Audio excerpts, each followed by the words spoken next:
Hello everybody, it's Bob from Carquinez Club here with another video update.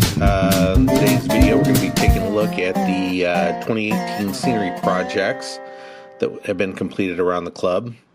Going to kind of go from Oakland to Sparks, and starting in Richmond, we've got a new automotive terminal.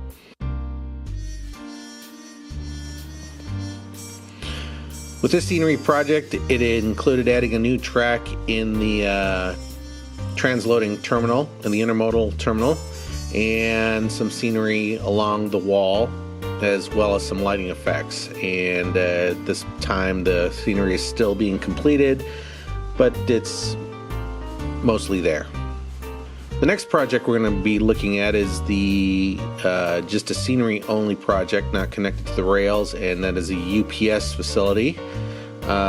This is very loosely modeled on a project that is in Pinole. The facility has a small intermodal UPS yard for C-train. This industry just happens to support the intermodal industry that you just saw.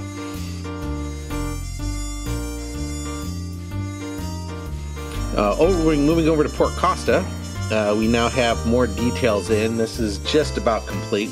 All that's left is to put some background scenery in and some foliage to fill out the background along the easternmost edge that you can see in the northern part of the camera here.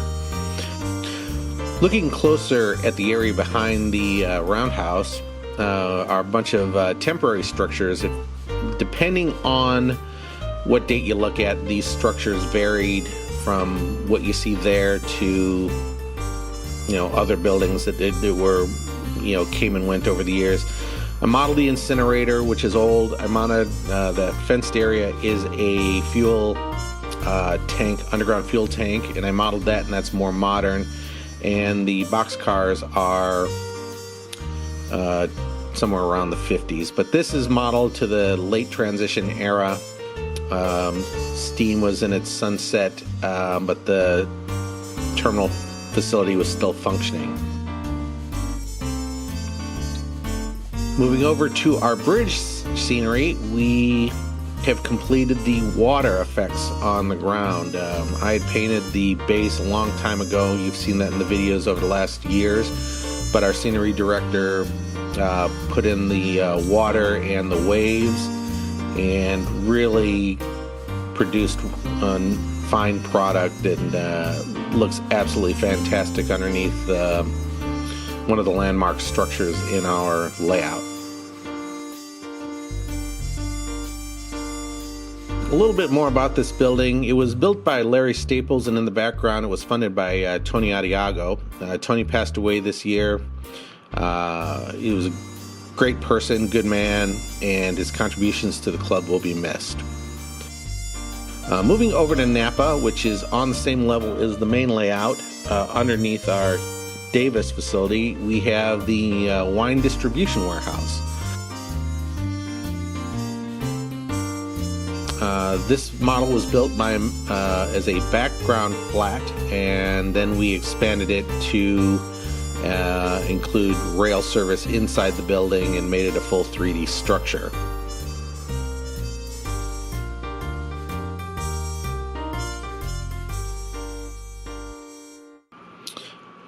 This building was completely scratch built by two members of the club, and just like everything scratch built, as soon as you complete it, Walters brings out a kit of what you're building. Over in Davis, the ground cover is going in, and this is a row crop of tomatoes. In the area right surrounding Davis to the west, there are plenty of walnut orchards, produce orchards, nut orchards, and tomato. And there is actually a tomato, Campbell's tomato plant, Campbell's soup plant over west on the west of Davis, in generally the same area. Moving a little farther to the east, the scenic details are going in West Sacramento. I will link to the train plan on this so that you can sort of see how what we've got going in here compares to what we planned. And some of the buildings have gone in on the other side, and I will also link to the plan here. You can see that the warehouse is in, the plastics facility building is in, and we're proposing, we're trying to get the details worked out on the Bird's Eye Frozen Foods. I'm gonna show you what this is what the composite of what we originally planned, but another member wanted this other building here, so it'll probably end up looking like some hybrid.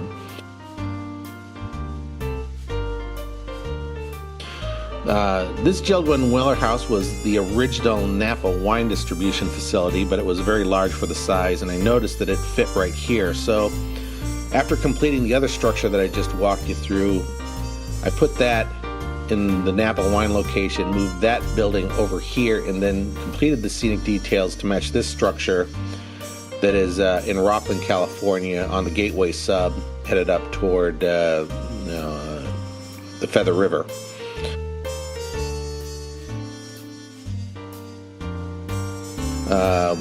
Moved it a little bit further into the McClellan Industry warehouse side, and you can see the scenic details of the building here, all of which were either scratch built or kit bashed. That structure right there is cut down to size.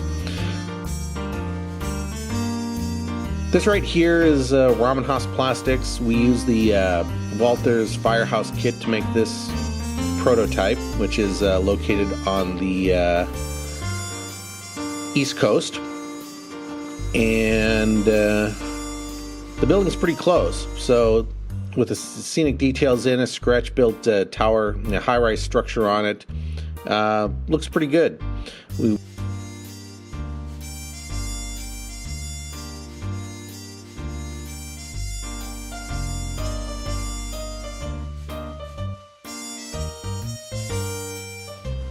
This is right here where the pellet loading will come, the pellet transfer. You can see that I closed up the old firehouse doors and put in a loading dock, and that'll complement the scenic details there. Over here, the scenery around the mountain lakes is pretty much complete. Water's in the creek, the river, and the stream, the power plant, and the lake are all, there are numerous of these in prototype up in the foothills north of Colfax, all the way up to and including Donner Lake along the summit. There's no specific prototype for this. This is kind of a transition, since the layout is 3 levels at this point and we go in different directions.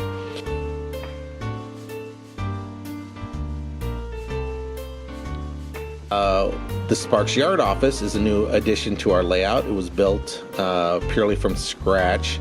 It's not a perfect representation of the building, because I had to compress the width of the building to fit the space, but it is a fair representation of the building that you see right now.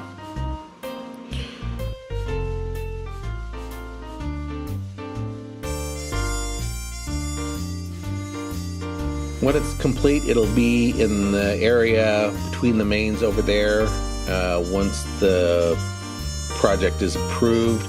Otherwise, it'll just be along the building flat where you saw it at the beginning of this video. The building was completed 360 degrees around. Again, it's a little bit narrower than the prototype building, but is a fair representation of Sparks Yard office in its most modern color scheme. And then lastly, we've got another killing time project that I did where one of the half-built kits were laying around, and so I took it home and cut it up. This was once part of the Walters concrete plant kit, and I turned it into a side-by-side warehouse, many of which are along the main line north of Colfax as well, but didn't have a specific place or a prototype for it. It's just kind of a representation building. And that completes our tour of the 2018 buildings. Hope you enjoyed the video, and we'll look forward to seeing you on the next one.